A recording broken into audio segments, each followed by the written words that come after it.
अस्सलाम वालेकुम everyone, I am Zubair Salim और अभी का हमारा टॉपिक है प्रेजेंटेशन। गाइस, हम बेसिक ईपीएस खत्म कर चुके हैं, डायल्यूटेड ईपीएस खत्म कर चुके हैं। Now the topic is presentation. It means कि आपने इनकम स्टेटमेंट के फेस पे, इनकम स्टेटमेंट के फॉर्मेट में कहाँ दिखानी है, इस ईपीएस को कहाँ पे शो करना है। क्या इनकम स्टेटमेंट के फेस पे दिखाना जरूरी है? क्या हम इसे किसी और जगह भी दिखा सकते हैं? तो प्रेजेंटेशन का मतलब यह है कि फाइनेंशियल स्टेटमेंट्स में ये जो ईपीएस आप कैलकुलेट कर रहे थे, बोथ बेसिक एंड डाइल्यूटेड, आप कहां पे शो करेंगे। This is called presentation. फिर डिस्क्लोजर्स पे बात करेंगे कि जो नेसेसरी वर्किंग्स हैं टू कैलकुलेट द ईपीएस, उनको क्या क्या आप नोट्स टू द अकाउंट्स में बताएंगे। ये बातें आप लोगों को पता होनी चाहिए। सो लेट्स अंडरस्टैंड जी कि हमें क्या यहाँ पे रिक्वायर्ड है।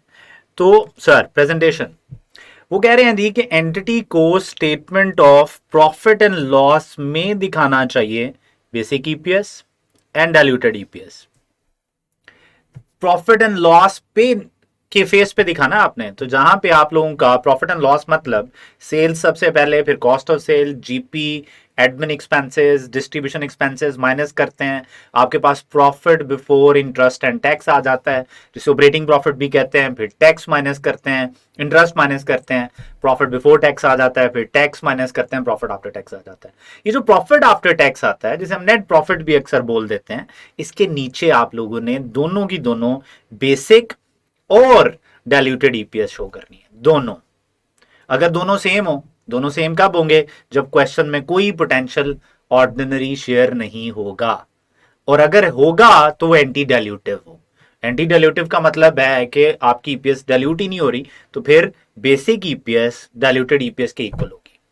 अगर ये दोनों इक्वल हो तो आप लोग एक ही लाइन में लिख सकते हैं basic and diluted, this amount this amount. फिर वो कह रहे हैं कंटिन्यूड ऑपरेशंस वाली दिखानी है आपने। हम पढ़ चुके हैं कि प्रॉफिट फ्रॉम कंटिन्यूड ऑपरेशन ही हम बेसिक चीज लेते हैं, लेकिन डिसकंटिन्यूड के लिए भी आप सेपरेट भी कैलकुलेट कर सकते हैं। कंसोलिडेशन में हम क्या करते हैं? कंसोलिडेशन फाइनेंशियल्स में हम सिर्फ और सिर्फ पेरेंट के हिस्से में जो अर्निंग्स आई हैं उनका शेयर लेते हैं। और ये बहुत दोनों बेसिक एंड डाइल्यूटेड ईपीएस की इक्वल प्रोमिनेंस होनी चाहिए। इक्वल प्रोमिनेंस का मतलब ये है कि अगर अगर आप गौर करो तो फॉन्ट साइज एक होना चाहिए। अगर आपने एक बोल्ड किया तो दूसरी भी बोल्ड करें। प्रेजेंटेशन जो है वो इक्वल प्रोमिनेंस के साथ होनी चाहिए। और ये प्रॉफिट एंड लॉस के अकाउंट में के एंड पे दिखानी है आप लोगों ने। समटाइम्स अगर आप profit and loss and other comprehensive income separate बना रहे होंगे तो इसका ताल्लुक पी&एल से है, तो आप प्रॉफिट एंड लॉस में ही शो करेंगे। फिर अगर हम बात करें डिसकंटिन्यूड ऑपरेशन की, ईपीएस जो है वो भी आप कैलकुलेट करते रहे हैं क्वेश्चंस में। ये आप लोग क्या कर सकते हैं, या तो आप फेस के ऊपर इनकम स्टेटमेंट के फेस पे दिखा दें, यानी पी&एल के फेस पे, या आप इसे face of statement of P and L में दिखाएंगे, या आप इसे notes to the financial statements में दिखाएंगे। और अगर आपकी ईपीएस नेगेटिव वैल्यू है, it means loss per share है, फिर भी एज ए नेगेटिव बैलेंस ये जाएगी। मतलब ऐसा नहीं है कि पॉजिटिव प्रॉफिट है तो लिखे, नेगेटिव है तो नहीं लिखना ना। नेगेटिव भी हो सकता है। It means earning per share जिस तरह है इसी तरह लॉस पर शेयर भी हो सकता है। तो ये आप लोगों ने काम करना है। अब जितने भी साल, अगर एक भी आपके पास डाइल्यूटेड अर्निंग पर शेयर किसी एक साल में है, पिछले सारे सालों की डाइल्यूटेड अर्निंग पर शेयर भी दिखानी है आपने। जितने कंपैरेटिव ईयर्स आप बना रहे हैं, देखें ट्रेंड होता है, किसी से कंपनी, कोई कंपनी 4 साल अपनी पुरानी फाइनेंशियल्स दिखा रहे हैं, कोई कंपनी 5 साल पुरानी फाइनेंशियल्स दिखा रहे हैं, कोई 10 साल पुरानी फाइनेंशियल्स दिखा रहे हैं। तो जब ये वाली सिचुएशन होगी तो आपने क्या करना है, आपने सारे सालों की बेसिक और डाइल्यूटेड ईपीएस दिखानी है। So this is all about presentation. अब अगर हम थोड़ी सी बात करें तो डिस्क्लोजर्स पे, डिस्क्लोजर्स में आपने क्या करना है गाइस, जो न्यूमरेटर है, टोटल अर्निंग्स आप लोग यूज करते हैं, इसकी आपने रिकंसिलेशन देनी है। अब आप कहेंगे सर ये रिकंसिलेशन क्या होती है, सर ये किस तरह न्यूमरेटर कैलकुलेट होता है, हमें तो नहीं पता। तो फिर मैं आप लोगों को याद करवाऊंगा कि आप लोगों को काफी कुछ पता है। आप सबको पता है कि हम लोग प्रॉफिट आफ्टर टैक्स लेते हैं फ्रॉम कंटिन्यूड ऑपरेशन, फिर उसमें से प्रेफरेंस शेयर होल्डर्स का डिविडेंड माइनस करते हैं, अगर क्यूमुलेटिव हो तो कंफर्म माइनस करते हैं, नॉन क्यूमुलेटिव हो तो डिक्लेयर्ड हो तो माइनस करते हैं। सर ये जो आप रिकंसिलेशन कर रहे हैं इसको रिकंसिलेशन बोलते हैं। सर ये आप लोगों का एक डिस्क्लोजर नोट होना चाहिए, ये नोट आपने प्रिपेयर करना है। तो हम ऑलरेडी वर्किंग के नाम से बना रहे होते हैं। अगर वो एग्जामिनर कहेगा नोट्स बनाए तो वर्किंग 1 का नाम या वर्किंग 2 का नाम नोट 1 लिख देना, that's it. In the same way जो डिनोमिनेटर है वो भी तो आप कैलकुलेट करते हैं ना, weighted average number of shares. तो जो weighted average number of shares हैं वो भी आपने क्या करना है, वो भी एक नोट में आपने दिखाना है, ताकि लोगों को क्लियरली आइडिया हो कि आपने जो ईपीएस कैलकुलेट की हुई है उसका न्यूमरेटर की वर्किंग क्या है, उसके डिनोमिनेटर की वर्किंग क्या है। इन द सेम वे एक रिकंसिलेशन, जब आप डाइल्यूटेड ईपीएस कैलकुलेट कर रहे होते हैं तो आप पहले रैंकिंग करते हैं, रैंकिंग के बाद आप लोग ईपीएस कैलकुलेट करते हैं ना, बेसिक ईपीएस पहले लेते हैं, फिर उसमें अर्निंग्स में और नंबर ऑफ शेयर्स में नंबर ऑफ शेयर्स एडजस्ट करा करा के डाइल्यूटेड ईपीएस कैलकुलेट करते हैं, और जहां पे एंटी डाइल्यूटिव आए रोक देते हैं, तो वो रिकंसिलेशन भी आपने दिखानी है।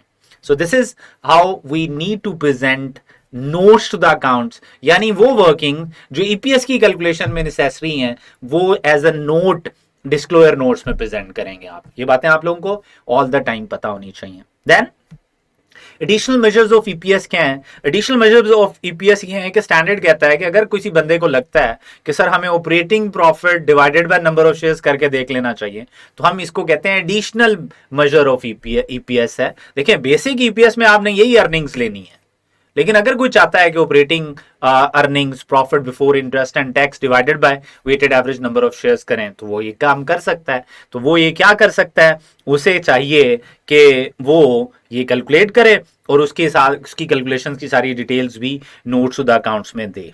तो यानी ये काम भी आप कर सकते हैं। देन अगर हम बात करें तो थोड़ी सी थ्योरेटिकल बात है, आप इसको नोट्स द अकाउंट्स में दिखाएंगे, इक्वल प्रोमिनेंस में दिखाएंगे, इनकम स्टेटमेंट में नहीं दिखाएंगे जो एडिशनल मेजर्स हैं, और साथ में सारी की सारी रिकंसिलेशंस भी देंगे। सो ये था आप लोगों के पास प्रेजेंटेशन एंड डिस्क्लोजर्स की बातें ईपीएस से। अब गाइस हमारा एक बड़ा बेसिक सा टॉपिक थ्योरेटिकली पूछा जा सकता है, एमसीक्यूज में पूछा जा सकता है, मल्टीपल चॉइस क्वेश्चंस में पूछा जा सकता है, थ्योरेटिकली पूछा जा सकता है, and the topic is what are the benefits of EPS and what are the limitations of EPS। अब ये एक छोटा सा टॉपिक हमें पता होना चाहिए। so let's understand जी कि what are the benefits of EPS। Sir हम क्या करते हैं जी, आप सबको पता है कि हम कंटिन्यूइंग प्रॉफिट्स को लेके ईपीएस कैलकुलेट करते हैं। इसका फायदा ये होता है कि जो पोर्शन जो बिजनेस का सेगमेंट बंद हो रहा है उसको हम निकाल देते हैं, क्योंकि ये फ्यूचर में कोई कंट्रीब्यूशन नहीं देगा। सर लोगों ने डिसीजंस लेने होते हैं फ्यूचर की ईपीएस क्या होगी। आप जब कंपनी में पैसा लगाते हैं तो उसके फ्यूचर में पैसा लगाते हैं, पास्ट में नहीं लगाते। पास्ट से सिर्फ आप आइडिया लेते हैं कि फ्यूचर में क्या होगा। तो क्योंकि डिसकंटिन्यूड ऑपरेशन हम क्लोज कर चुके हैं या करने वाले हैं, तो इस वजह से हम सिर्फ कॉन्टिन्यूड ऑपरेशंस लेते हैं, ताकि जो डिसकंटिन्यूड है वो हमारे रिजल्ट्स को डिस्टॉर्ट ना करें। तो एक बहुत इंपॉर्टेंट बात। दूसरा, एक इसे बहुत ज्यादा रिलायबल समझा जाता है ईपीएस को। ईपीएस पे बहुत ज्यादा लोग क्या करते हैं, रिलाय करते हैं, या ईपीएस पे या ऑल्टरनेटिव जो ईपीएस की वैल्यूज हैं, यानी कि जो आप प्रॉफिट आफ्टर टैक्स ले रहे हैं उसकी जगह ऑपरेटिंग प्रॉफिट लेके आप परफॉर्मेंस को एवेल्युएट करते हैं। तो परफॉर्मेंस को एवेल्युएट करने के लिए भी ये रेशो बहुत ज्यादा इंपॉर्टेंट है। ईपीएस जो डाइल्यूटेड ईपीएस है वो आपको हेल्प करती है, ये अर्ली वार्निंग होती है शेयर होल्डर्स को, इन्वेस्टर्स को, कि यार आने वाले सालों में पोटेंशियल शेयर्स आपके जो रिटर्न्स हैं उसको किस तरह इफेक्ट कर सकता है। तो हम लोगों को पहले ही वार्निंग देना शुरू कर देते हैं कि पोटेंशियल शेयर्स की वजह से आपके हालात खराब हो सकते हैं, पोटेंशियल शेयर्स की वजह से आपके हालात खराब हो सकते हैं। तो ये वार्निंग हम ऑलरेडी लोगों को देना शुरू कर देते हैं। फिर अगर हम बात करें तो इसका एक बहुत बड़ा बेनिफिट कि ये वैल्यूएशन ऑफ शेयर्स में भी यूज होता है। वैल्यूएशन ऑफ शेयर्स में, वैल्यूएशन ऑफ शेयर्स में कैसे यूज होता है सर, इसको अगर हम लोग अंडरस्टैंड करने की कोशिश करें तो प्लीज जरा देखें। आगे चल के रेशो एनालिसिस में एक टॉपिक है हमारा जिसमें हम लोगों ने क्या सीखना है, प्लीज जरा देखें। हमने वहां पे प्राइस अर्निंग रेशो सीखनी है, price divided by EPS ratio, इसको प्राइस अर्निंग रेशो कहते हैं। सर लोग मार्केट में बैठे हैं जो शेयर्स को वैल्यू करना चाहते हैं, उनको पता है कि यार सीमेंट सेक्टर में जो पी रेशो चलती है या जो मल्टीपल, इसको पी रेशो भी बोलते हैं, प्राइस डिवाइडेड बाय ई, प्राइस अर्निंग रेशो भी बोलते हैं इसको मल्टीपल भी बोलते हैं कि अर्निंग का कितना मल्टीपल होना चाहिए। तो सर लोगों को पता है कि सीमेंट सेक्टर का जो मल्टीपल है वो 10 टाइम्स होना चाहिए, यानी उनकी पी रेशो 10 रुपए होनी चाहिए। लोगों को लगता है कि जो फर्टिलाइजर कंपनीज हैं, फर्टिलाइजर कंपनी का जो पी रेशो वो 5 होनी चाहिए।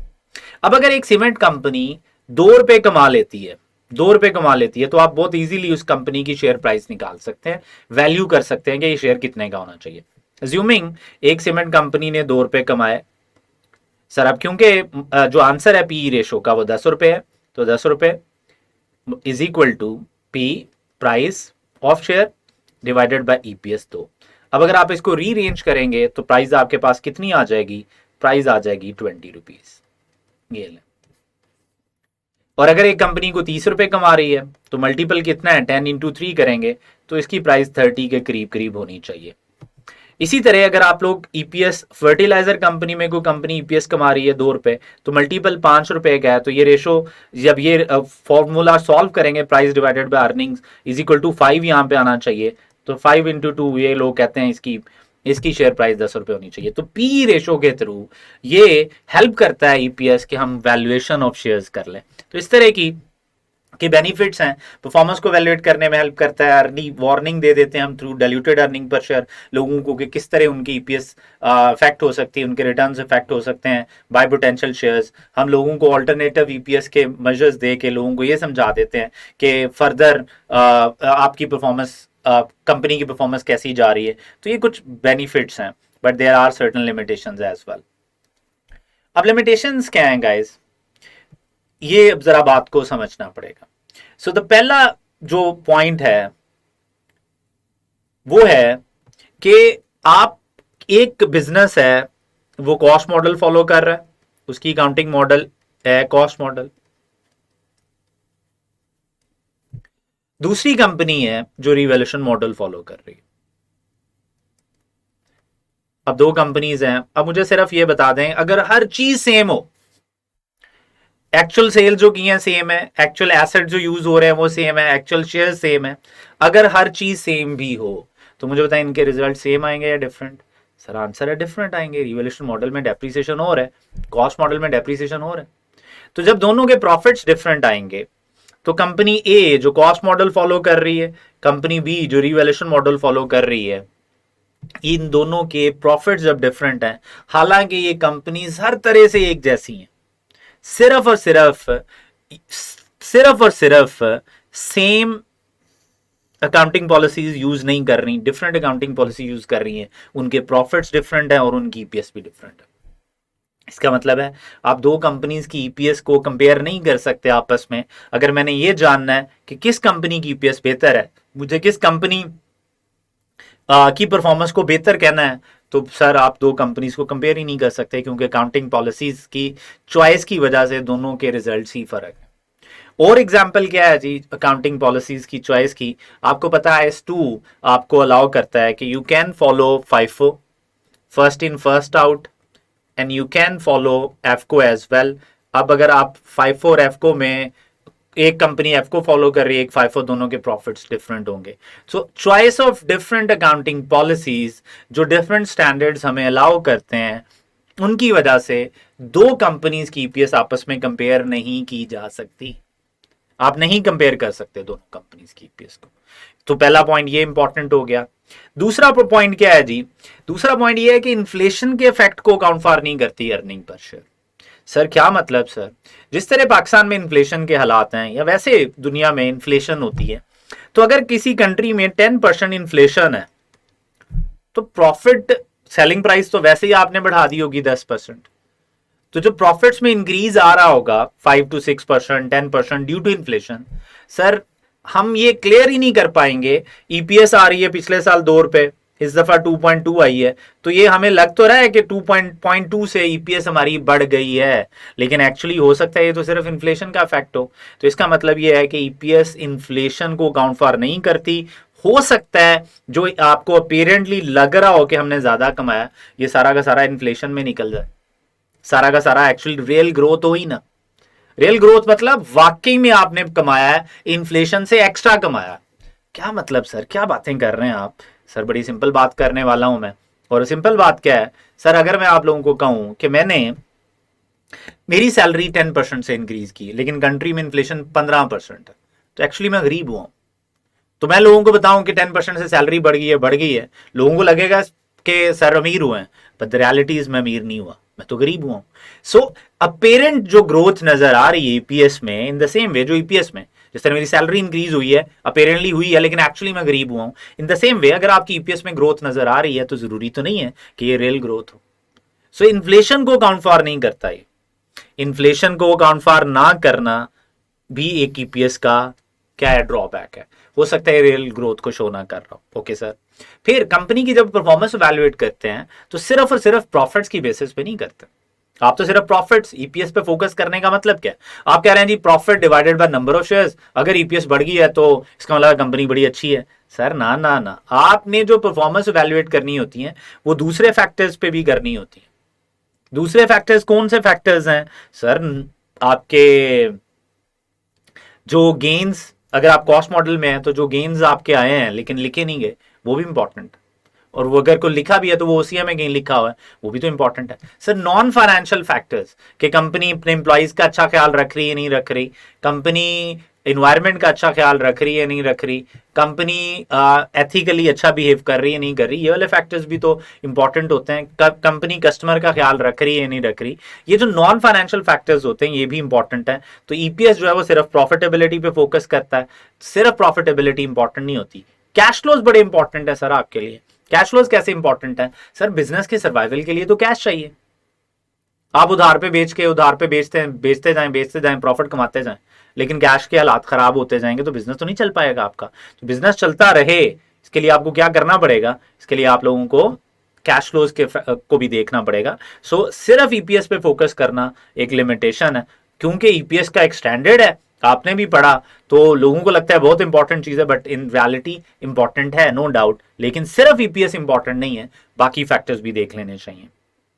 अब आखिरी जो ड्रॉबैक है वो ये है कि हम कहते हैं कि जी अर्ली वार्निंग हम लोगों को दिखा देते हैं कि आपकी जो ईपीएस है ये फ्यूचर में कम होगी, डाइल्यूटेड ईपीएस कम होगी। अब मुझे एक बात बताएं, ये डाइल्यूशन अब आनी है फ्यूचर में? आप कहेंगे सर फ्यूचर में, लेकिन हम कैसे कैलकुलेट करते हैं? हम अज्यूम करते हैं कि वो कन्वर्जन जो फ्यूचर में होगी वो आज ही हो गई है, तो आपकी ईपीएस पे क्या इंपैक्ट आएगा?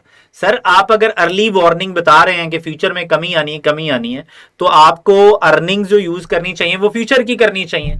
आप अर्निंग्स ले रहे हैं आज की, अर्निंग्स ले रहे हैं आप आज की, और आप कह रहे हैं कि फ्यूचर में कमी आएगी। सर हो सकता है फ्यूचर में अर्निंग्स बढ़ जाए, हो सकता है कुछ अच्छा हो जाए। तो इसका मतलब यह है कि अर्ली वार्निंग एक्चुअली आप बहुत अच्छे तरीके से नहीं दिखा रहे, आप करंट ईयर के प्रॉफिट्स ले रहे हैं, फोरकास्टेड प्रॉफिट्स नहीं ले रहे। हालांकि डिल्यूशन आनी है एक्चुअल में फ्यूचर में जाके, हो सकता है तब तक आपके हालात ही बहुत बेहतर हो। इसका मतलब यह है कि अर्ली वार्निंग वाली बात भी थोड़ी सी प्रॉब्लमेटिक इस वजह से है कि फोरकास्टेड प्रॉफिट्स यूज नहीं हो रहे, करंट ईयर के प्रॉफिट्स यूज हो रहे हैं, तो ये भी एक लाभ में। तो these are certain limitations. Although ये लिमिटेशंस हैं, एक इन्वेस्टर को, एक एनालिसिस करने वाले को, परफॉर्मेंस को वैल्यूएट करने वाले को ये लिमिटेशंस भी पता होनी चाहिए, और इन लिमिटेशंस को माइंड में रख के उसको परफॉर्मेंस को वैल्यूएट करना चाहिए। गाइस ये था लिमिटेशंस ऑफ ईपीएस। कुछ बातें आप लोगों को याद होनी चाहिए, हो सकता है एमसीक्यूज में पूछ लें। Thank you so much, stay blessed, Allah Hafiz.